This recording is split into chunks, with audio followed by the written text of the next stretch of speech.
Assalamualaikum warahmatullahi wabarakatuh.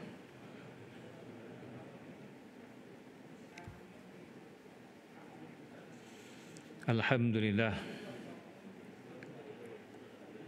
Wassalatu wassalamu ala Rasulillah wa ala alihi wa sahbihi wa man walah. Rabbi shrah li sadri wa yassir li amri wahlul 'uqdatan min lisani yafqahu qawli.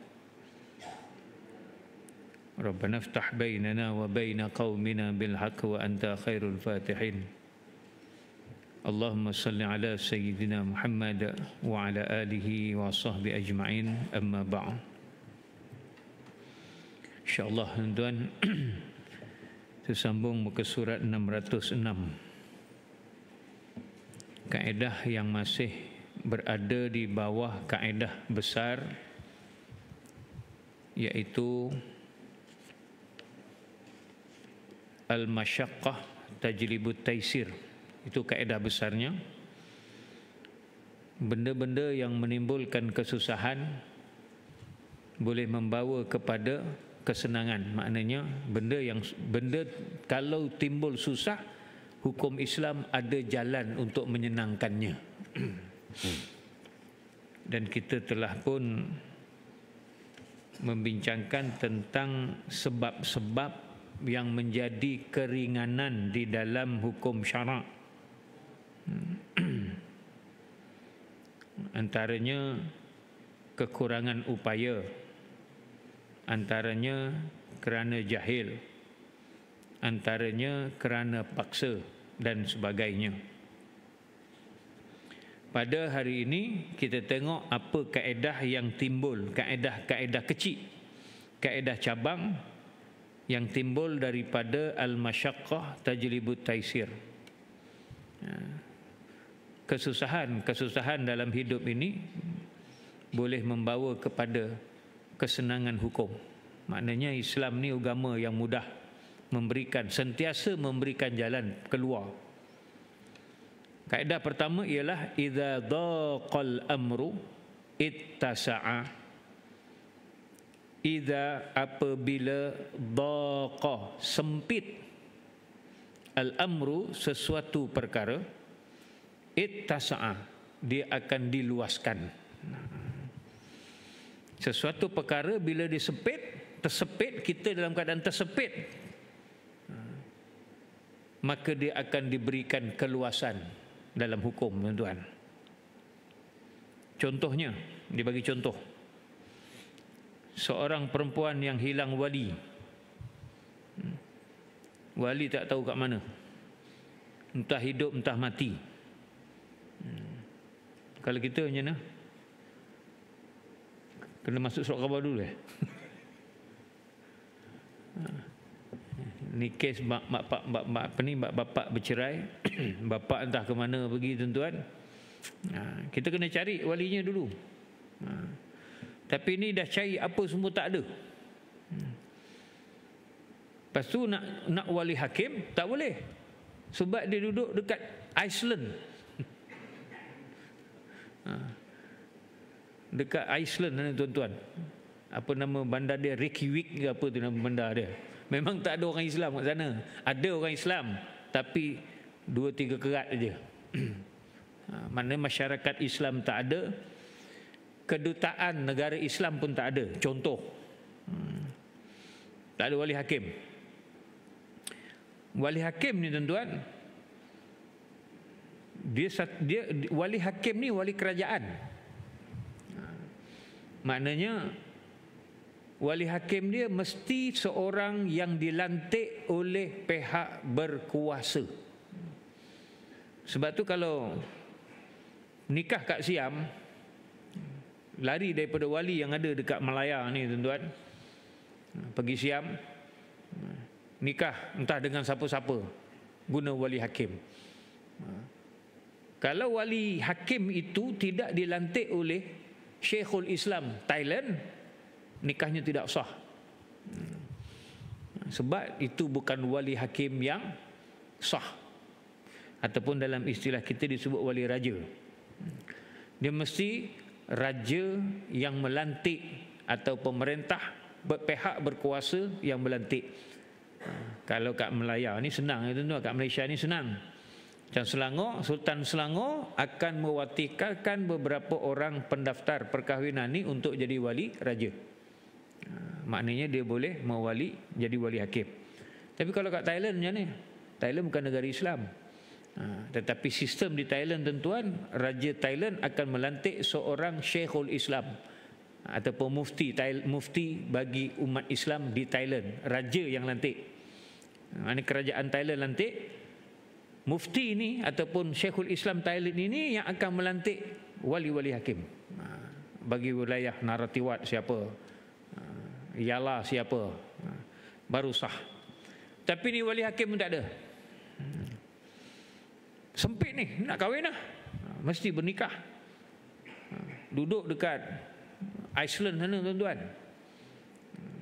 ataupun duduk dekat Greenland sana, manalah negara yang orang Islam tak banyak. Wali hakim tak ada. Sebab wali hakim ni mesti pemerintah yang lantik. Pemerintah Iceland pun tak lantik siapa-siapa untuk menjadi wakil kepada orang Islam. Tapi nak kahwin, maka bolehlah dia melantik seorang lelaki sebagai wali tahkim bagi mengahwinkannya dengan lelaki pilihannya. Maknanya dia boleh lantik siapa-siapa untuk, adalah dia punya syarat-syaratnya. Bukanlah siapa-siapa tu siapa-siapa je boleh. Adalah dia punya syarat-syaratnya, tuan-tuan, maka dia boleh. Maknanya dalam keadaan sempit, wali dia tak ada, wali hakim pun tak ada, maka dalam keadaan itu hukum syarak membenarkan untuk dia melantik wali tahkim bagi mengahwinkan dia dengan lelaki yang dipilihnya itu. Itu satu contoh satu. Bagaimana keadaan sempit sesuatu dalam keadaan tak ada jalan penyelesaian. Yang kedua, ini satu soal yang selalu orang tanya tentang perempuan yang beredah, terutamanya edah mati. Edah mati berapa? 130 hari lah lebih kurang. Berarti 4 bulan 10 hari. Dia sebenarnya yang tepatnya ikut kalender. Safar, Rabiul Awal, Rabiul Akhir, Jamadil Awal, masuk Jamadil Akhir 10 hari. Itu 4 bulan 10 hari. 4 bulan Qamariah. Bukan 4 bulan orang putih. Maknanya langsung orang yang beredah kematian suami ini, tuan-tuan, langsung tak boleh keluar rumah sebenarnya. Tak boleh keluar rumah. Habis dia kerja jadi cikgu umpamanya, cuti kematian 3 hari kan? 5 hari ya? Tak ingat. Pegawai kerajaan ni dapat cuti kematian, tuan-tuan, 3 hari. 3 hari. Kematian ibu bapa dan saudara terdekat. Saudara terdekat tu termasuk suami. Suami mati, dia dapat cuti 3 hari ya. Lepas 3 hari dia kena bekerja. Katalah dia nak mohon, dia nak jaga edah dia betul. Kalau pegawai kerajaan mungkin boleh cuti dia 1 tahun berapa hari cuti, contoh. Banyak tu je dia boleh. Kalau cikgu 10 hari ya cuti rehat khas. 10 campur 13 hari je. Sedangkan dia memerlukan 4 bulan 10 hari untuk edah. Jadi sempit. Satu keadaan yang sempit. Kalau dia tak pergi bekerja, dia boleh dikenakan tindakan tertib sebab tidak hadir bekerja. Tak hadir bekerja ni, tuan-tuan, boleh menyebabkan dibuang kerja. Boleh sampai ke peringkat dibuang kerja sebab tak datang. Datang kerja tak apa, mengular pun tak apa, janji datang. Saya tak kajang mengular lah, tak ada. Maksudnya kerja mesti datang. Jadi kalau dia tak boleh bekerja, ataupun dia tak bekerja makan gaji pun, dia terpaksa, yalah, sepatutnya dalam tempoh edah ni wali dia lah yang akan membiayai dia punya kehidupan dia. Tapi wali pun tak ada. Dekat sini yang timbul tanggungjawab adik-beradik lelaki, tuan-tuan. Jangan ingat adik-beradik lelaki. Bapa dah tak ada. Yang ada abang-abang. Abang-abang tu jadi wali sebagai pengganti bapa. Dia bertanggungjawab. Kalau sekiranya Balu ini, adik dia tak ada kerja, maka abang-abang lah yang bertanggungjawab untuk membiayai dia punya makan, minum, pakainya sepanjang 4 bulan 10 hari dia tak boleh keluar kerja. Itu tanggungjawab, tuan-tuan. Jangan ingat orang lelaki-lelaki tanggungjawab dia sikit. Sebab tu orang lelaki-lelaki dapat harta pusaka lebih daripada orang perempuan, 2 daripada 1. Lelaki dapat 2 bahagian, perempuan dapat 1 bahagian. Sebab tu tanggungjawab dia. Katalah dia terpaksa pergi bekerja, maka dia boleh keluar bekerja walaupun dalam keadaan iddah kerana keadaan mendesak. Maknanya syarak memberikan keluasan untuk dia keluar pergi bekerja untuk menyara hidup dia. Kalau dia tak keluar bekerja, dia kena buang kerja. Itu dalam keadaan sempit. Yang ketiga, contoh yang ketiga. Saksi ni, tuan-tuan, dalam sistem kehakiman Islam ni biasanya adalah lelaki, kecuali dalam beberapa kes tertentu. Contoh macam dalam kes melahirkan anak, selalu yang menyambut kelahiran anak ni siapa? Bidan. Bidan lelaki perempuan? Adalah orang lelaki jadi bidan. Biasanya perempuan lah. Jadi oleh kerana bidan ni ikut hukum syarak pun, tuan-tuan, bidan ni kena perempuan lah. Takkan orang lelaki nak sambut yang bukan mahram, tuan-tuan. Jadi bidan ini boleh diambil untuk diterima untuk menjadi saksi kerana dia satu-satunya orang, perempuanlah satu-satunya orang yang biasanya membidankan kelahiran anak.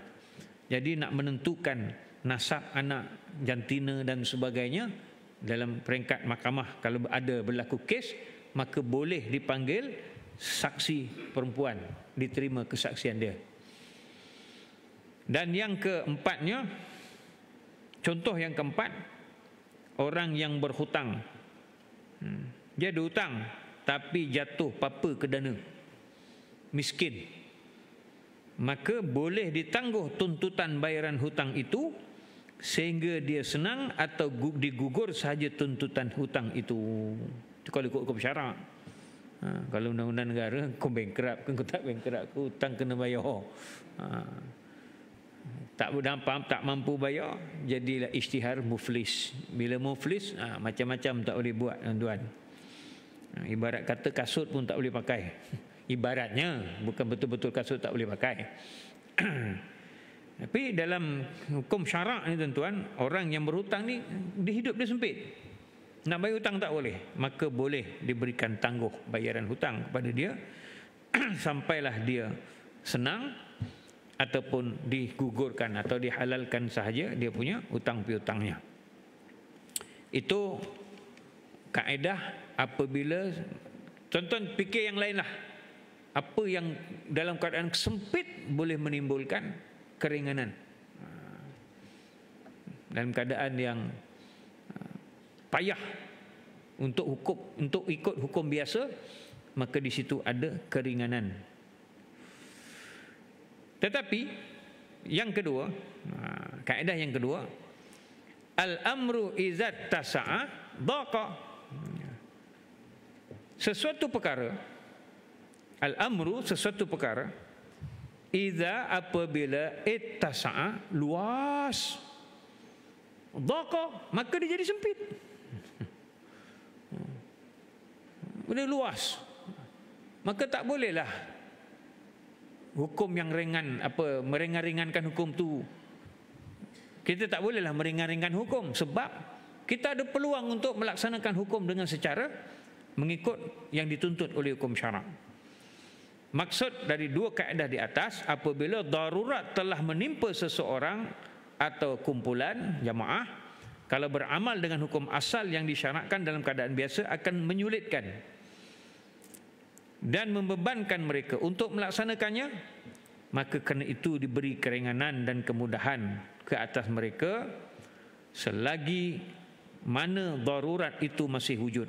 Itu iza daqal amru, itu yang kita bincang tadi itulah. Bila benda itu sempit menjadi luas. Tetapi apabila hilang kedaruratan tersebut, nescaya kembali hukum kepada asal ia disyariatkan. Inilah yang dimaksudkan apabila jadi luas sesuatu perkara, maka dia akan jadi sempit. Contohnya macam ni tuan-tuan. Macam tadilah kes wali tadi. Wali dia tak ada, bapak tak ada, tak jumpa. Entah ke mana dah bapaknya pergi. Dah buat iklan, dah buat siaran pun tak jumpa juga. Tapi dia ada abang ataupun adik sebagai contoh, atau ada orang lain, maka dia tak boleh guna wali hakim terus. Dia akan berpindah walinya itu kepada orang yang mengikut turutan wali. Wali ada, tapi wali tidak ada keupayaan, sakit, koma umpamanya, ataupun sakit yang tak boleh nak, dia tak koma tapi nak bercakap tak boleh, nak bergerak pun tak boleh, stroke lah umpamanya. Disahkan pula oleh doktor, ada surat dan sebagainya tuan-tuan. Dia tak boleh, katalah dia stroke itu dekat Iceland tadilah, dekat Iceland, tak ada wali hakim, dia tak boleh lantik siapa-siapa jadi wali, sebab adik-beradik dia ada lagi. Adik-beradik dia pun ada dekat Iceland juga sebagai contoh. Maka adik-beradik dia lah. Maknanya benda tu tak sempit pun, tak darurat pun. Lagi satu contoh, macam orang perempuan yang beredah tadi tu. Orang perempuan yang beredah, dia tak ada kerja. Maknanya dia tak ada kerja, dia kena keluar bekerja untuk mencari nafkah, bagi contoh. Tapi dia masih ada adik-beradik lelaki yang boleh menyara hidup dia, maka dia tak boleh keluar lah. Adik-beradik lelaki dia itulah yang kena menyara hidup dia. Itu kita sebut tadi tu tanggungjawab adik-beradik lelaki, atau tanggungjawab mereka yang mempunyai wilayah ataupun kewalian kepada orang perempuan yang dalam keadaan beredah itu. Ataupun seorang contoh sakit, orang perempuan sakit kat celah paha lah umpamanya tuan-tuan. Tak ada langsung klinik City, tak ada. Yang ada semua klinik Razali contoh. Klinik perempuan tak ada. Maka ketika itu keadaan sempit, maka hukum syarak memberikan kelonggaran untuk dia diperiksa oleh doktor lelaki. Tetapi apabila ada klinik perempuan, klinik Siti ada, lagi klinik apa yang perempuan tu, klinik Suhaini ada, maknanya adalah orang doktor perempuan, maka ketika itu hukum menjadi sempit. Yang mula-mula tadi keadaan menjadi sempit, hukumnya menjadi luas. Yang ini keadaan luas. Sana doktor perempuan, sana doktor perempuan, sana doktor perempuan. Maka ketika itu dia tak bolehlah menyempitkan keadaan dia. Hukumnya tak boleh disempitkan, maknanya dia hukumnya kena sempit. Keadaan dia luas, hukumnya jadi sempit. Maknanya haram orang lelaki melihat aurat seorang perempuan. Maknanya doktor lelaki haram melihat aurat pesakit perempuan. Itu hukum asal. Tapi bila tak ada doktor perempuan, maka doktor lelaki dalam keadaan darurat diharuskan melihat aurat sekadar untuk merawat. Tapi bila ada doktor perempuan, hukum ni tak boleh pakai dah. Dia balik kepada hukum asal.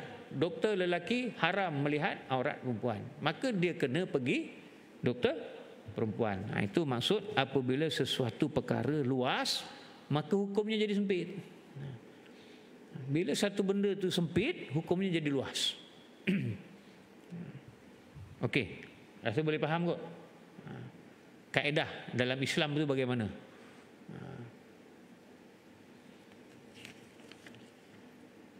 Kemudian kita masuk kepada kaedah yang keempat. Kaedah besar yang keempat, iaitu ad-dararu yuzalun. Ad-dararu yuzalu ataupun ad-dararu yuzal. Darar kemudaratan, yuzal dihilangkan. Maknanya ad-dararu yuzal, kemudaratan hendaklah dihilangkan. Asas kepada kaedah ini ialah hadis Nabi sallallahu alaihi wasallam, la darar wala dirar. Darar melakukan kerosakan kepada orang lain, dirar bertindak balas melakukan kemudaratan yang sama dengan kemudaratan terhadapnya. Maknanya darar itu tidak, la darar tidak boleh melakukan kerosakan, wala dirar, dan tidak boleh berlaku kerosakan. Melakukan kerosakan tak boleh, berlaku kerosakan pun tak boleh. Maksud hadis tersebut, tak boleh seseorang melakukan kemudaratan terhadap siapa-siapa pun, sama ada memulakan atau membalasnya balik. Maka kaedah ini memastikan bagi seseorang hakim, apabila ia hendak menjatuhkan hukuman dengan gantinya, tidak harus melebihi kemudaratan yang menimpa seseorang. Maknanya tidak boleh membalas kemudaratan. Ulama telah sepakat bahawa kaedah ini mengecualikan darar yang diizinkan oleh hukum syarak, seperti hukum qisas, hukum hudud, dan segala jenis hukum keseksaan, kanun keseksaan dan ta'zir yang lain, kerana sesungguhnya menolak kerosakan didahulukan daripada menarik kebaikan.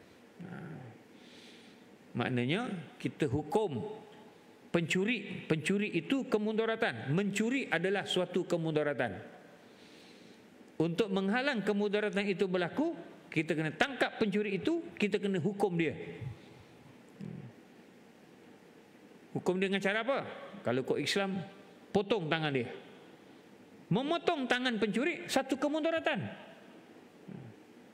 Tetapi kemudaratan kepada pencuri itu perlu untuk mengelakkan kemudaratan kepada orang awam. Sebab kalau dia tak dihukum, dia akan mencuri, menyebabkan harta orang awam hilang dan sebagainya, tuan-tuan.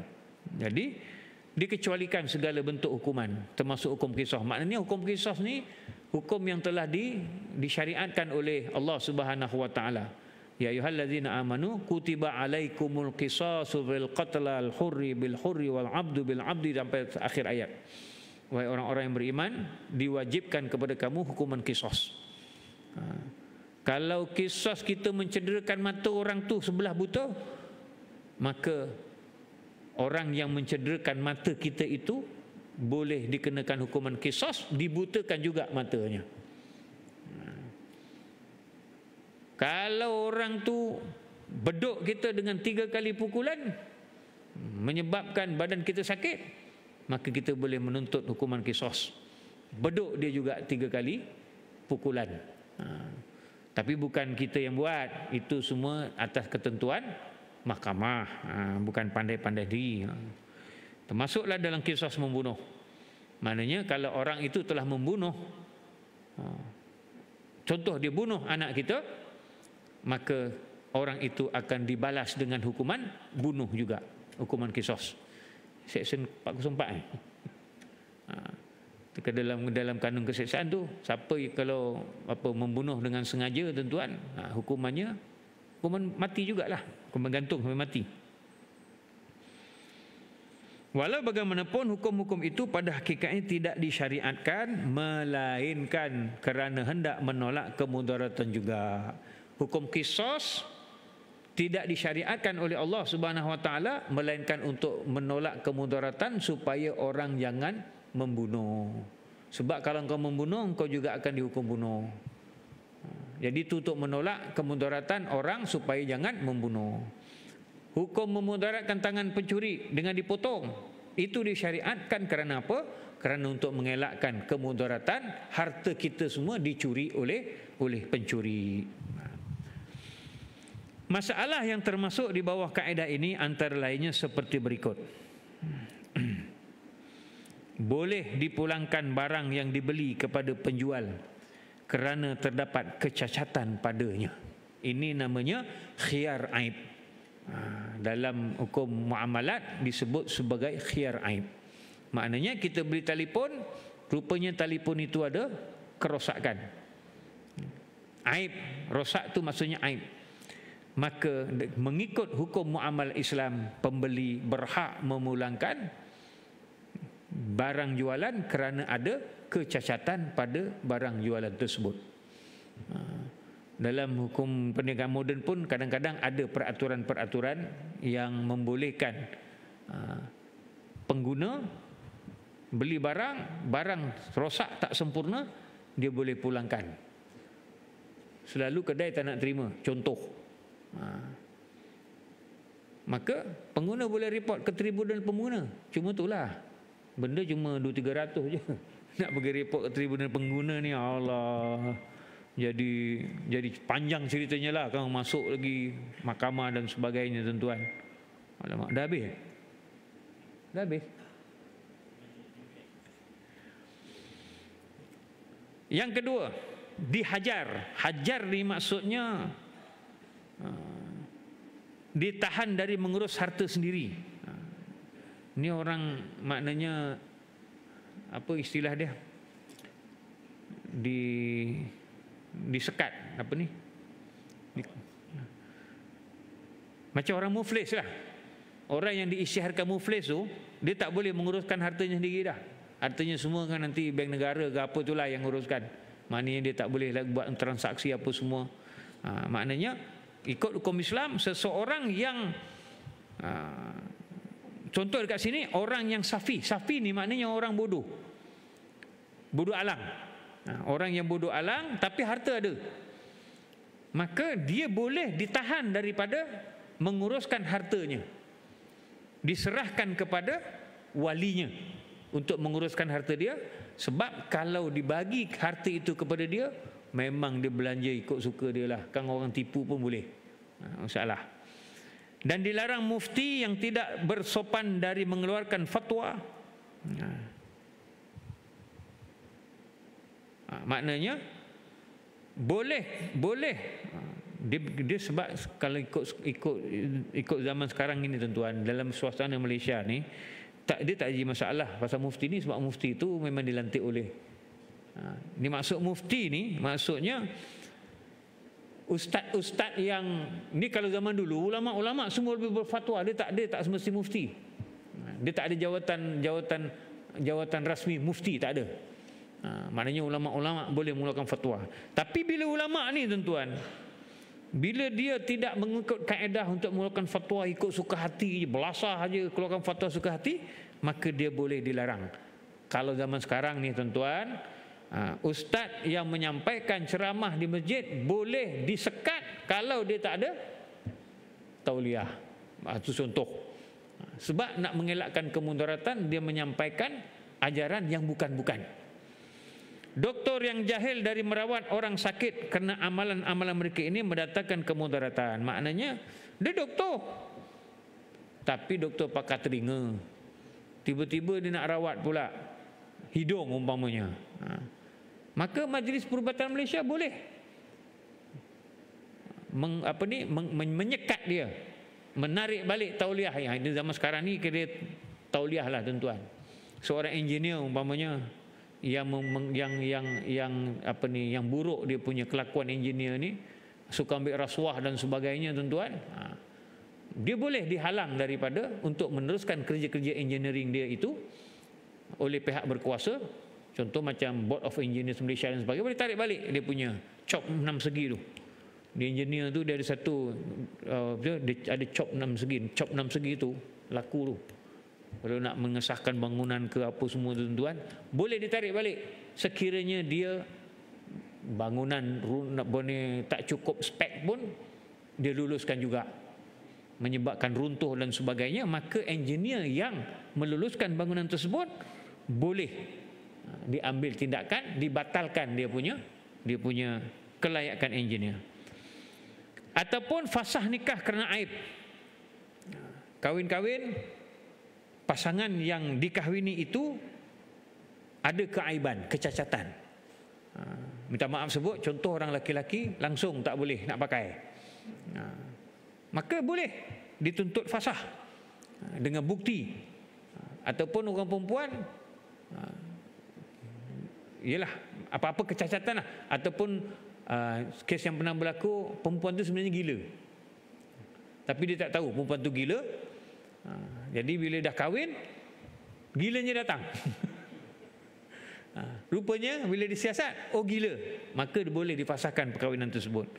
Kepapaan dengan nafkah dan sebagainya. Maknanya kita boleh fasahkan nikah disebabkan kerana tak mampu orang tu bagi nafkah dan sebagainya. Apa-apa sajalah, dia ada beberapa 16 perkara, beberapa perkara lah dalam enactment yang boleh difasahkan. Dan yang akhir sekali tuan-tuan, kisas, hudud, takzir, ini semua adalah bentuk-bentuk hukuman untuk mengelakkan kemudaratan daripada berlaku.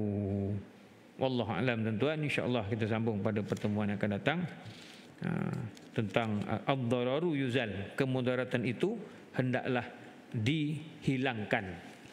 Dan apa kaedah-kaedah kecil yang timbul daripada kaedah ad-dararu yuzal ini. Wallahu a'lam.